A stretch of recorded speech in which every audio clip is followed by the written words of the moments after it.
I think it's a real direct and not so subtle challenge to Burleson. He's got to compete to not just, win a spot on the team, but then also create his way and find his way to be the choice ahead of Matt Carpenter. Now you can kind of see how defensively they're different, like you mentioned.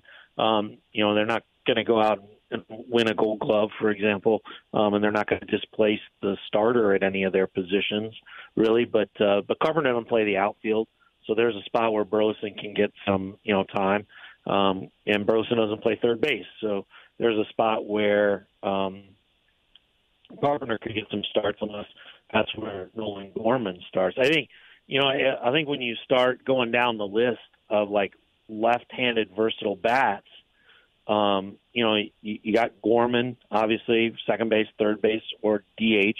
You got Donovan, who plays all over the place. Then you have the veteran in Carpenter, who plays the corner infield positions in second base, and Burleson outfield and corner outfield and first base.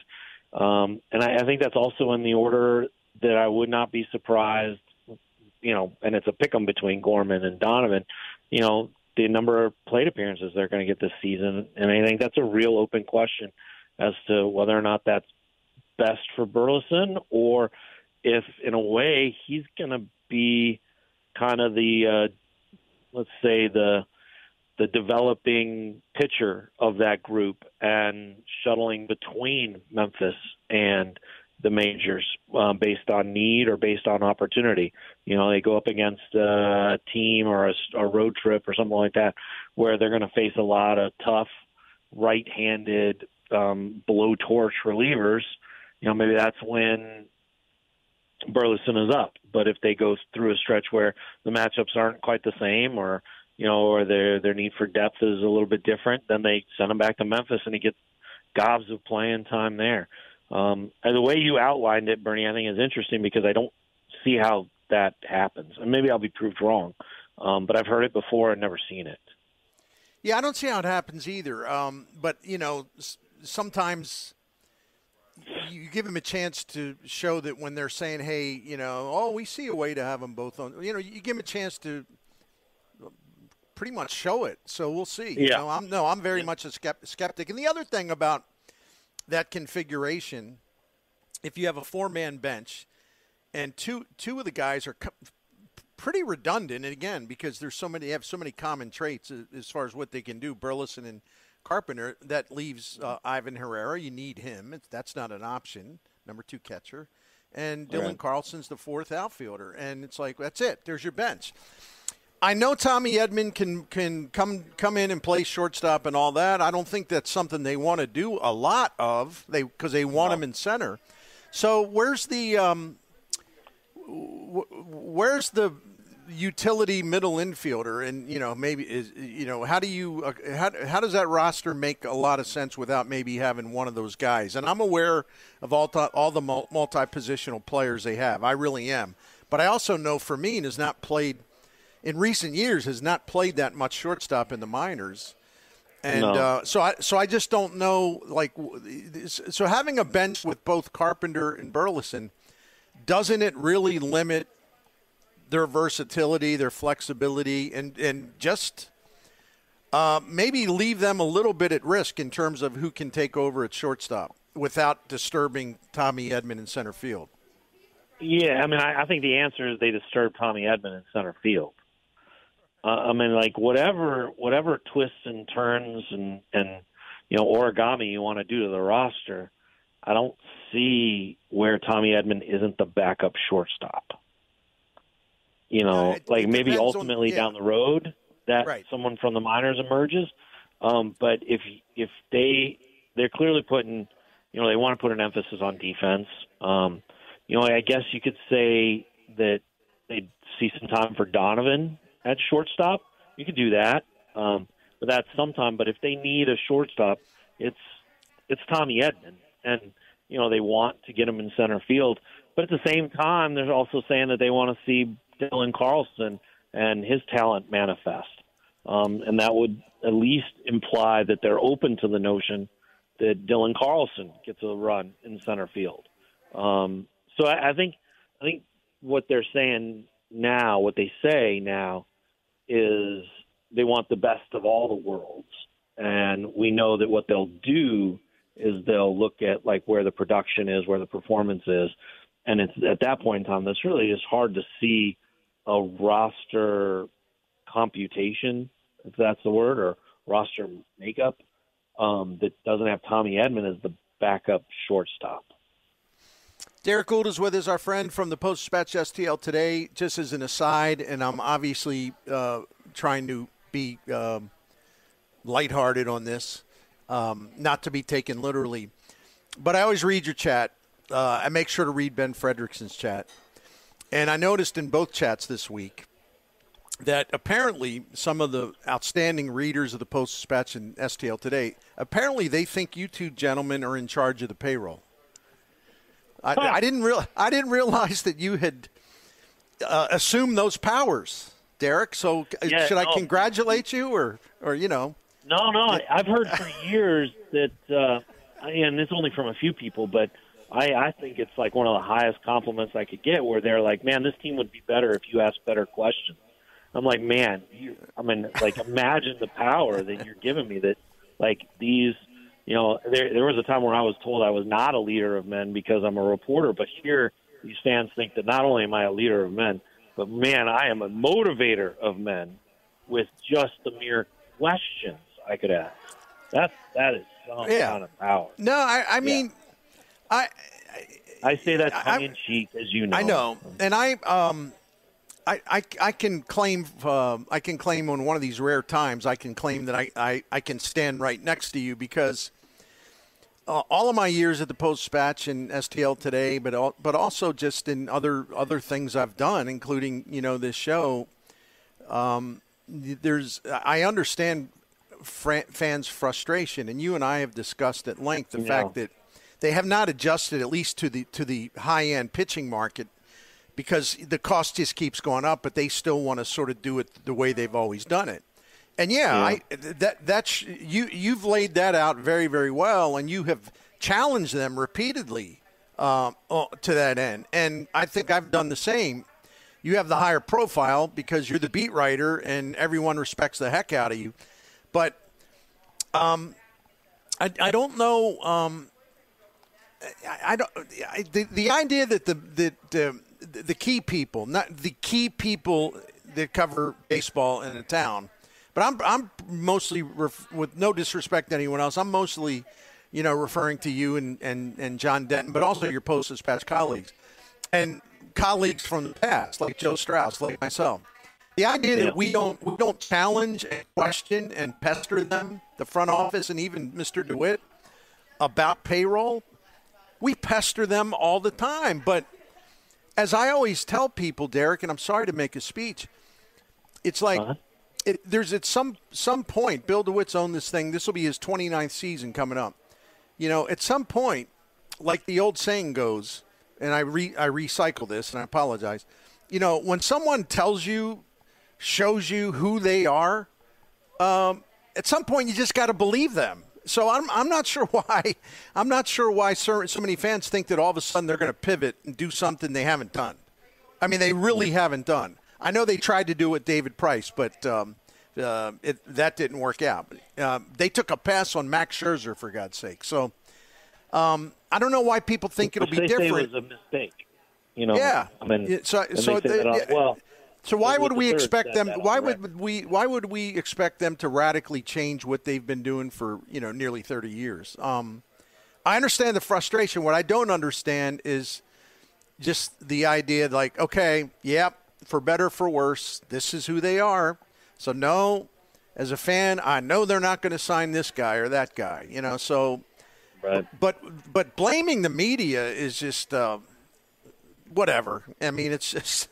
I guess it's predictable. Anyway, I'm talking too much. I'll shut up. Go ahead, man. No, I mean, there's times to, look, there's times to blame the media. There absolutely is. And there's times to be critical of the media and to criticize the media. And I think it's really vital to do that. That's part of the interaction. That's part of the reason why I know I'm personally on Twitter, is because it's like, okay, I should be accountable for what I write if I expect others to be accountable for what they do, and that's our job. I think that there's just a sense, though, sometimes where it's the buzzwords, it's the buzz phrases. It's like I'm gonna own the scribes, right? I'm gonna own the scribes. I'm gonna own them. I'm gonna own them with this phrase. Like one of them recently that I see a lot is this: hope is not a strategy. And I think teams say that. I think executives say that and everything like that. I mean, it's kind of nonsense, though, when you break it down. It is this notion that hope is not a strategy. Hope is always a strategy. Hope is galore in professional sports. Hope that a guy comes back from an injury, that is part of your strategy. Like the Dodgers hope that Shohei Ohtani is the same pitcher after a second Tommy John. Hope is implied, and the hope is not a strategy. I'm going to own the exec or I'm going to own the scribes. I don't know. It just seems silly, or oh man, it's the media's fault. Well, no, the players struck out. There wasn't anything I could do about it. I couldn't ask him a question about preparing for that curveball any better that would have stopped that from happening. I'm sorry. And that's an oversimplification. But I think that it's important to have criticism, and it's important to be direct, and it's important to question the media just as the media questions. That's the exchange. But the phrases that I see and some of the things that you bring up just now, that's not criticism. That's just like trying to own the scribes, and that is silly. And it also ignores the reality of what has changed. Maybe it's just a phase. Maybe it's just a trend that will come to an end. But recent postseason success, teams that have won games, victory counts in the regular season, like in the 80s, have been more successful than teams that have won 100. And interesting, yeah. Yeah, so in other words, aren't those teams that all these teams that have exceeded their win total, by getting into the playoffs and then performing great in the postseason? The Phillies in 2022, the Braves in 2021, Arizona last year. Wasn't hope a big part of their thinking, right? Yeah. It's like, well, look, man, we like what we have, and we can just get in. If we can just get in. So what? Yeah. What kind of poser comes up with that? Hope is not a strategy. Well, tell that to all the damn teams that have won fewer than 90 games to get into playoffs and make a run. Yeah, you're right. Yeah, the 83 win Cardinals had a lot of hope. Yeah. The 2011 Cardinals sure did hope a bunch, but hope is kind of it's part of the gig when there are injuries involved or returns from injuries or major dollars. Teams hope they get a return on it. Even sometimes when they know, well, we're probably not. This is probably a deal that we're going to. Well, we hope it works out. And hope is part of it. I just find that like is an oversimplification. I will say though, I think it's interesting. Like, I'd like to get your opinion on this, Bernie. If you're building a team to contend for a National League pennant, knowing that you got to get into the postseason first, and knowing that all you can do is minimize the randomness, you cannot eliminate the randomness of the postseason. No, all you can do is shape the probability, not delete it. It's just impossible to delete it. Talking with Derrick Goold, and I wanted to just to follow up on something I said because I was just kind of winging it without going to the numbers that I did. If hope isn't a strategy, then I don't know. Explain the fact that the last three National League pennant winners, they averaged 86.3 regular season wins. I would say some hope went into that as they entered into October. The last three postseasons included 12 teams that won at least 99 games in a regular season. Only one of the 12 captured the league pennant. That would be the 2022 Astros, who went from there to win the World Series. 99-plus wins, 12 teams over the last 3 seasons that got into the postseason. 12 teams, only one won the pennant. Other than the Astros, the other 5 teams that won the pennant, both leagues from 21 through 23, averaged 88.8 regular season wins. And finally, Derek, over the last 3 postseason, teams that won their division had a combined .474 winning percentage in the postseason. Wild card entries had a .521 postseason winning percentage. And Tom Verducci had a stat, 2010 through 2023, teams that entered the postseason with the most regular season wins had a .568 winning percentage in the postseason. They won 5 pennants. Teams that qualified for the tournament with the lowest number of regular season wins had a .559 winning percentage and won 4 pennants. The point being there's not much difference. So I just wanted to put that out there.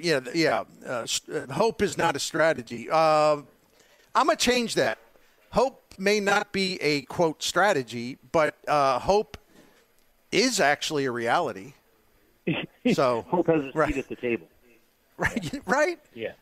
So, well, the question I wanted to ask you, and I apologize, I hope I got a better connection this time. That's all right. Is just as you outlined, you can't erase the randomness. You can only improve your probability in the postseason. That's just the true, and that everybody approaches that. But I wonder how much stock, and this is a question for you, how much stock do you put into Arizona winning the pennant versus just saying, look, maybe that's the outlier. When you look at the previous 4, 5, 6, maybe even 7 pennant winners, and that's the Phillies, Atlanta, the Dodgers, the Nationals, Dodgers, and Cubs, and they're all top 5 payroll. And not only that, but Phillies, Atlanta, Dodgers, the last 3 years, all 200 million plus payrolls. You look at that 2022 playoff tournament, and the National League had 1 team with a payroll below 210, I believe it was, and that was the Cardinals. I think the cost of competing in the National League has gone up in recent years, and I don't think Arizona is some, correction to that. I think they're an outlier to that. But what are your thoughts on that? Well, I think that the Cardinals. Listen, I'm a pragmatic guy. Don't get me wrong, and their model has worked very, very well for a long time. Mm-hmm. Spend just to spend is stupid. I've never advocated that because the Cardinals, as we know and we've talked about it, they get into trouble when they spend. Actually, that's some of their worst decisions.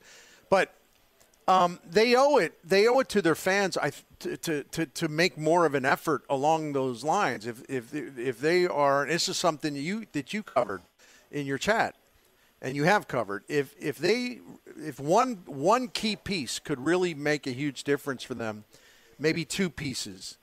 There is a time and place for stretching out and going beyond your beyond your comfort level.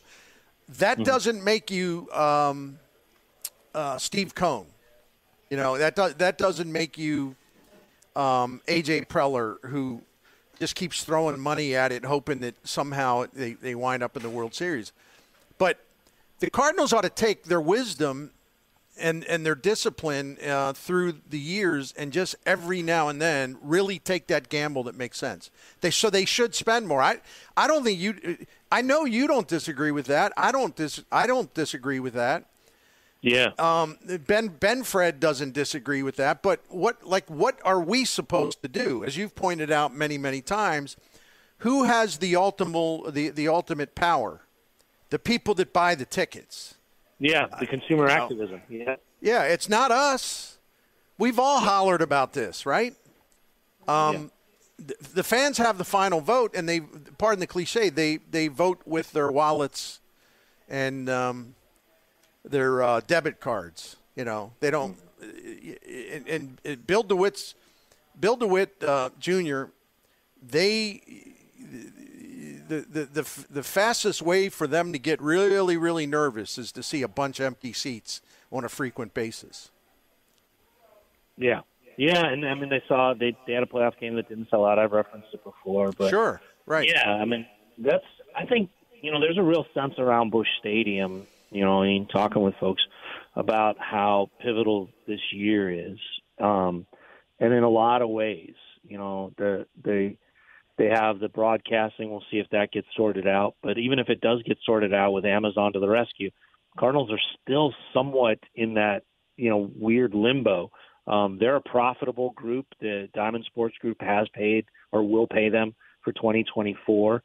Diamond Sports Group definitely wants to keep that contract if they're going to stay in the business of broadcasting. At the same time, the Cardinals want to reach more people. They want to reach a broader audience. They know that their fans, that there is a lot of fans out there that cannot get their product, and they want to figure out how to fix that. And is streaming the way they can do that? Is Amazon, going to be a faucet of revenue for them to do that?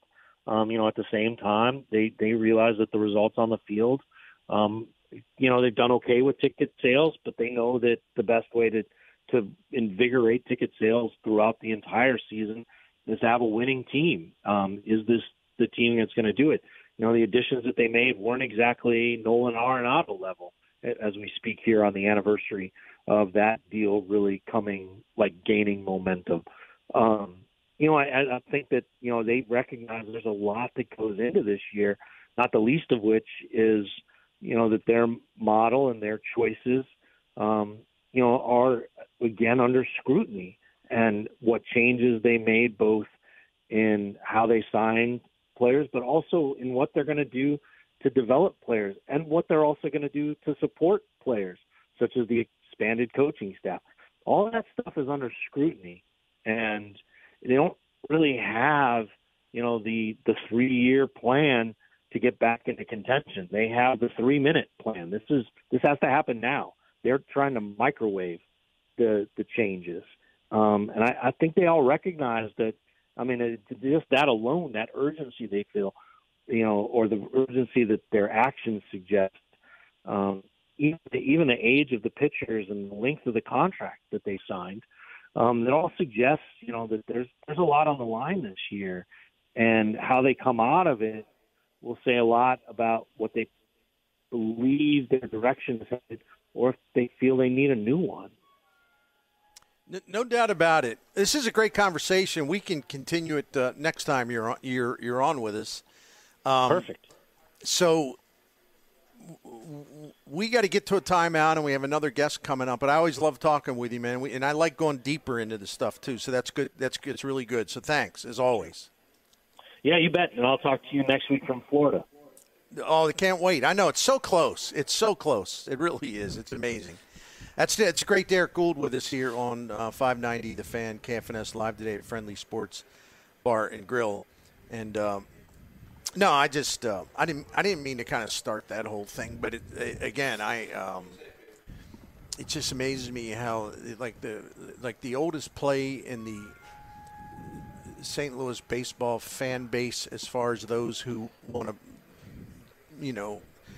present performance art to the world on social media, is that somehow the media is responsible for all this.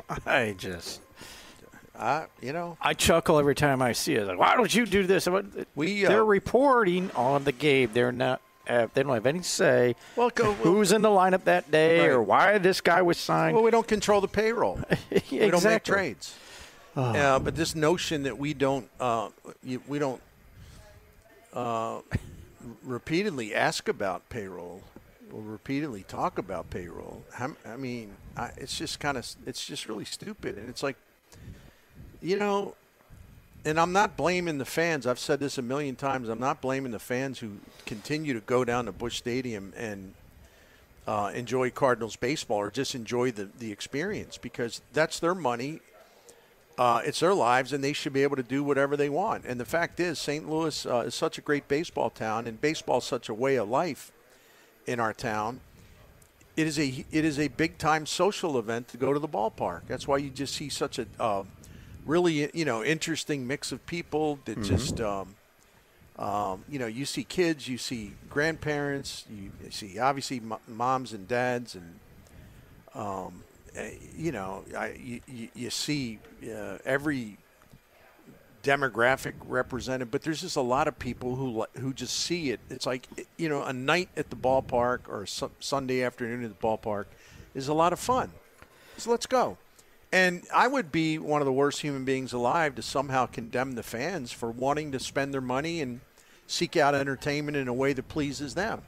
But by the same token, it's also true that the only way I believe DeWitt will ever just sort of be prodded into changing his thinking is if,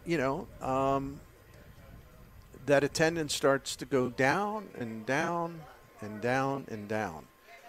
When Bill DeWitt and his partners purchased the team after, before the 1996 season, they were really aggressive. They were really aggressive because they wanted to make a positive first impression, and also because they noticed that the attendance in the final years of the Anheuser-Busch ownership down and down and down and down and down. They realized they just had to kind of shake that up. Mm-hmm. They did it. There may come a point in time where they have to do it again. That's my point. And the only way it's really going to happen, if the same ownership's in place, the only way it's really going to happen is if the fans take action and don't go to as many games, and all of a sudden attendance starts to slip, which means revenue starts to slip, and maybe that really gets their attention in a way that prompts change. I don't think that's a crazy theory. I think it's a very logical theory because we've seen it in the past. Mm-hmm. Again, we saw it when Bill DeWitt himself took over ownership of the team. 100%. And it's trending that way with less and less people in the last couple of years going down to the ballpark. And look, I know the Cardinals management sees those things. They calculate all that stuff. Like you said, this is not a franchise. It's going to go out and sign every top free agent on the market and bring him and go, ooh, this will sell. That's how they go about their business. But the fans are frustrated, they want targeted free agent signings. Like if you need, go get one elite starting pitcher. Yes. I would love to see that with their starting pitching. One of the thoughts that we've discussed on the show is because their minor league system of pitchers right now has failed so much, they don't have much of anything to where they can go, well, we can go sign the top guy, and we got a couple guys here that can fill those holes because those guys have failed recently. We talked about the Woodfords and the other guys that just haven't worked and they've had to move on from. It's an organization fail from there with the way things are at this point. But this year, with the way they have signed, and Derek kind of alluded to this, the older arms that they have, if they don't come through, they're one and done, and they have to go in a real different direction because they can't have another year where they lose 90-plus ball games, or they're really going to feel this. I think with the people who are going down there to have fun to see winning baseball, they're always going to have that group of fans that go down there because of the experience and bringing their family down there, and the kids want to see baseball. I don't think that'll ever change that much, but it's the upper echelon of numbers of people who want to go down there because they want to go see winning baseball. Those are the people who aren't going to show. That's Jim Hewer. I'm Bernie Miklasz. We're live at Front Sports Bar and Grill, South County, here east of Bayless and 55. And we're giving away $25 gift certificate to Tangle's Hair Studio here in South County. $25 gift certificate to Kendrick's Meats and Catering, which is right up the street on Weber Road here, which is one of my favorite places. And also, we've got a bottle of Magic Rabbit to give away. That's a chocolate and peanut butter whiskey. Interesting. Also, a pair of Mizzou basketball tickets to an upcoming game. Also, before we take our break here, and we're going to have Gabe DeArmond coming on. When is he? 4:30? 4:30, yes. Another reminder, the Dungeon Dinner Murder Mystery Theater is coming up. The next production, February the 25th. That's 2 weeks from the Super Bowl Sunday, 2 weeks after that. Sunday matinee performance of The Hills Are Alive with the Sound of Murder. This is a hell of a good time. It really is. You'll laugh. You'll enjoy a great meal. The bar is open. You get a complimentary glass of wine with your dinner, a 4-course dinner. It includes dessert, appetizer, salad, the main course. It's catered. The food's really good. And Miss Bernie and I have been to 2 of these on a Sunday afternoon and loved it, and we'll definitely be going to another one. You'll have a good time. It's an interactive murder mystery. It's all in good fun.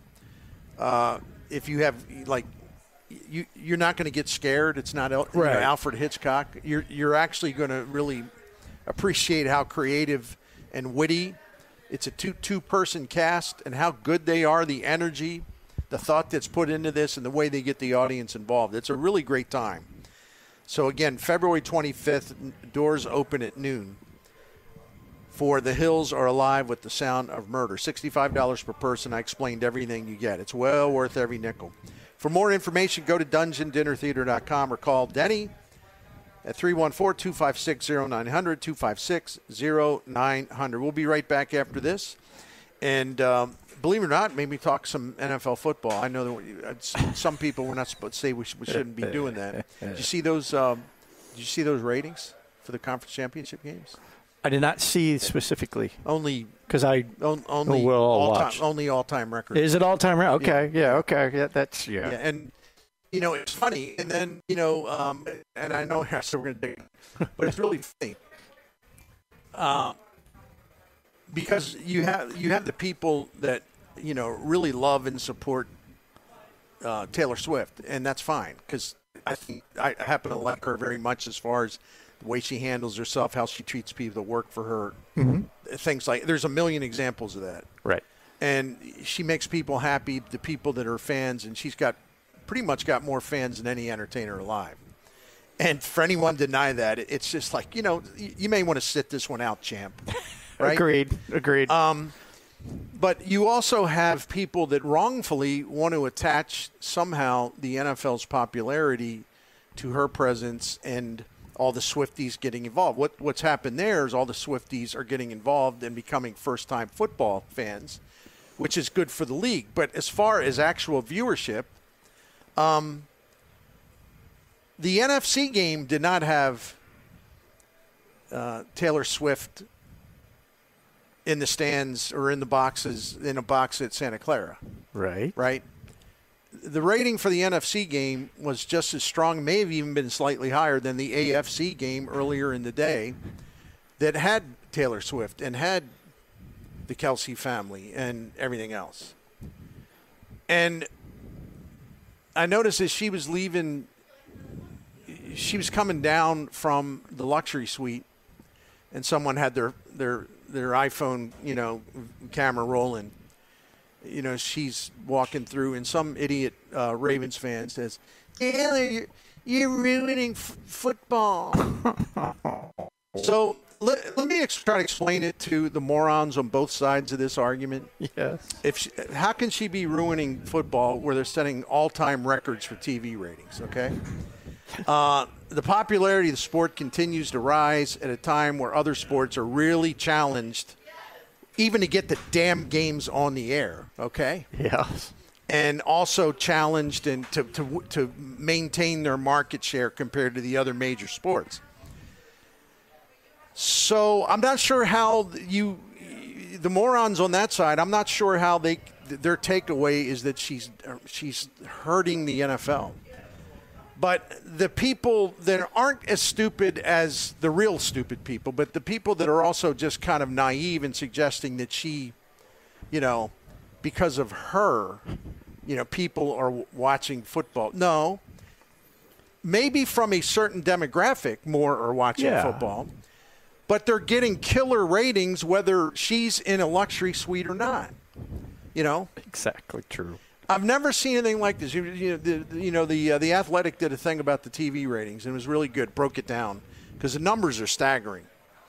And the thing about it is, the comment section, it's nothing but like 200 people whizzing all over each other because of Taylor Swift and this and that and this and that and this. It's like, well, if she doesn't mean anything to you, all you bitter dudes out there, if she doesn't mean anything to you, and they always say nobody cares. Well, apparently they do. Yeah, they do. So why are you commenting on it if you're one of the people that I don't care about this, I don't want to see her? You can't wait to comment on it. So that means she wins. The NFL wins. And you're too stupid to figure that out. The other thing, you know how much she was on the Ravens-Chiefs game the other day? Because there's people that time this. Oh, because my goodness. they're so stopwatch. sick. Rewind that. Because they're so no, for a good reason. Because they're sick of the misinformation. I don't want to sit here and watch her all day. You don't have to, because that ain't happening. She was on CBS's screen the other day, like during the game, for 30 seconds.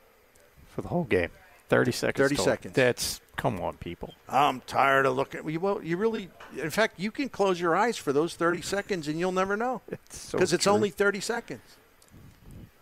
Gosh, what a stupid place we live in today. It really is. It's just unbelievable. Much smaller scale, but when Kurt Warner was doing his thing here, we had a lot of the same stuff with Brenda. Yeah. I know. Oh, yeah, good point. It's a female thing. I really believe that. Now, that's a really good point. She was different than Taylor. I'm not getting you. We're not comparing the two, but because she's a female, I'm so tired of looking at her. I don't need to say, okay, fine, watch the game. Don't worry about it. So you get a cutaway shot. So what? You can't. And, the thing about it, too, if everybody knows Kurt Warner now and the whole story and should have known it in 99, it would have taken, 8 seconds to figure out that Kurt Warner and Brenda Warner go together. This isn't just, this sounds crass, and I don't mean it to sound that way. It isn't like, well, he got famous and then he saw, a photo of a supermodel and decided I'm going to get my agent to set up a deal here. No, they were together at the lowest points in their lives for years, and they both made it through. And he made it through with her help and encouragement. And it's a great story. It's a great love story. One doesn't go without the other. They're a true team, and they were a true team long before the 1990 Rams took off. And won a Super Bowl. So for anybody to resent her just getting some attention, that's all I need to know about you as a human being, frankly. And it's not a good opinion. I'll leave it at that.